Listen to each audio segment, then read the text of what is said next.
was last night after getting home from work, and well, doesn't disappoint, does it? I actually thought it was a really, really interesting show. I have to say, big talking point for me. First thing I've got to say is, Japhet Tanganga, your mum and dad must be so proud. What a smashing lad. Comes across so down to earth, so level-headed, a real family guy who's looking to give something back to his family, and I'm absolutely impressed with him. I having seen him play when he made his debut and that, I have to say we were all raving about him. Initially we were all, struggling with the name and everything else. So I had seen him a little bit in pre-season, so thought he was a good prospect anyway. But certainly when he came into the team, when he burst into the team, he was, really, really good, and absolutely deserves the applause he gets. And it's great, sometimes you see these things happen, where you're going through a really, really difficult period with injuries, then you uncover a little gem like that, who is absolutely going to be one for the future, absolutely.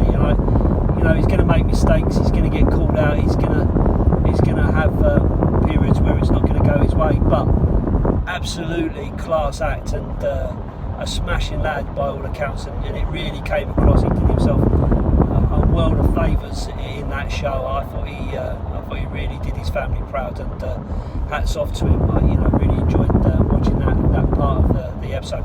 Stand out for me, to be honest with you.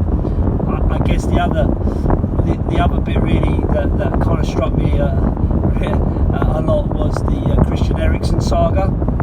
The fact that we've all been sitting there talking about, why don't they just pay him the money he wants? Why don't they just offer him a new contract? All this kind of stuff. And actually, when you're watching the business being done by Daniel Levy, who is, by far not I'm not his biggest fan for sure. But when he sits there and he says, listen, whatever anybody else offers you, we'll match it. This isn't about money, this isn't about us stopping it. And at the same time, we want you to stay. And Christian Eriksen was adamant that he wanted to leave. Then, I don't think Daniel Levy could have done an awful lot more, to be honest with you.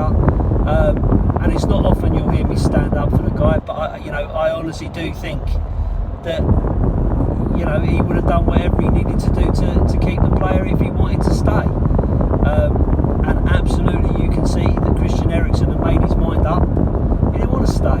He wants to go. He wants to try something else. Well, as it turns out, he's trying something else. It's not going particularly well for him, and we'll see how that works itself out. But again, strange scenario with him going to a club where the manager doesn't want him. It seems a bit crazy, but that's football these days, I guess. And I did think a little bit, just staying on that subject, that Christian Eriksen seemed to feel, he came across as seeming like he was a little bit aggrieved about the way football is run and the fact that they are just a value. And I can get that. You're bought and sold and all the rest of it. It's big business.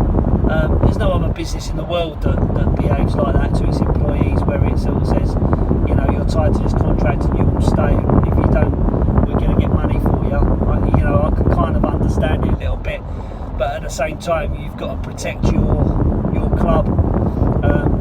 So until someone comes up with a better solution, I guess it's what we're stuck with. But he seemed a little bit aggrieved about it, and I can see it, but it's clear that he really didn't want to be there. He didn't want to be at Spurs, and he wanted to go. So, we're gone, move on, something else comes along, and we go on from there. I have to say, I am a big Danny Rose fan. I like Danny Rose. He's been a good player for us. He's had some decent seasons, but at the same time, he's also had some really difficult times. He went off to on loan because he wasn't cutting it, and came back a better player. and he's done well in patches for us. But I've always liked Danny Rose. I do like his honesty, and I do like the fact that he's straight talking. So I wasn't surprised to see him go in and speak to the manager about his situation, and quite rightly so to a certain extent.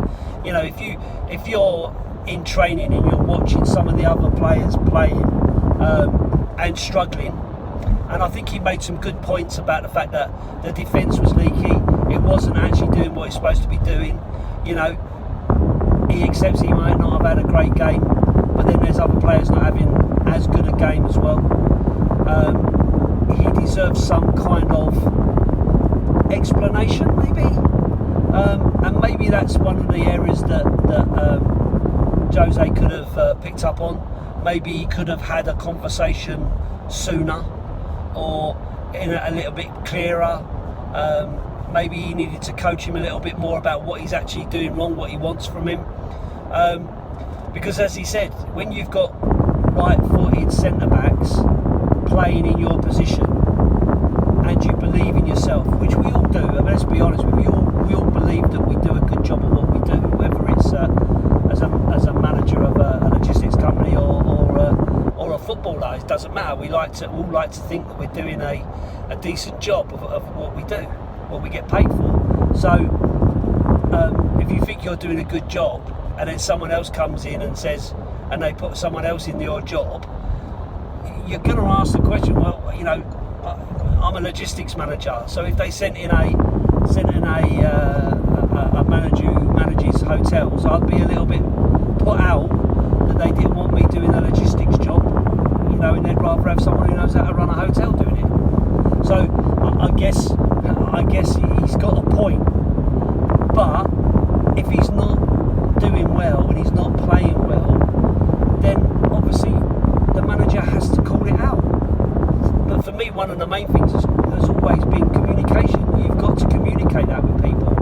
You know, someone like Danny Rose would have been okay with the honesty. I think if Jose had had him in and said, listen, you're not playing well, you know, and I'm struggling because X, Y, Z, you know, you're falling over too much, you know, or you're not beating players. I mean, let's face it, we were calling out Danny Rose, or I was calling out Danny Rose for sure, for going down too easily, which is something he hadn't done previously, and for not being able to go past people anymore, which he'd done with ease in previous seasons. So, you know, if that's what Mourinho's seeing, and to be fair, when you listen to him talking, a lot of the stuff he's calling the players out for is stuff that we as fans have been calling the players out for.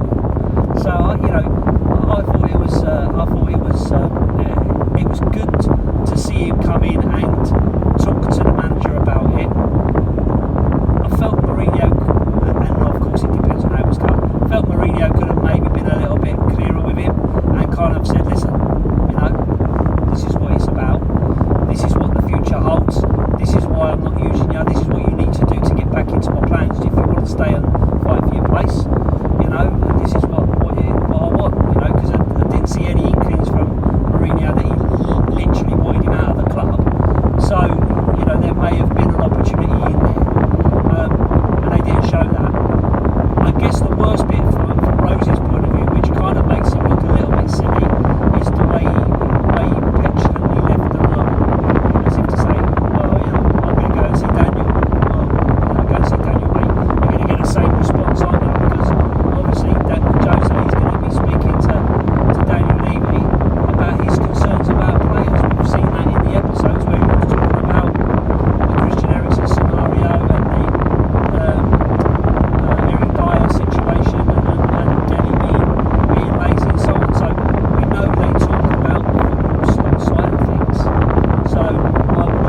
final point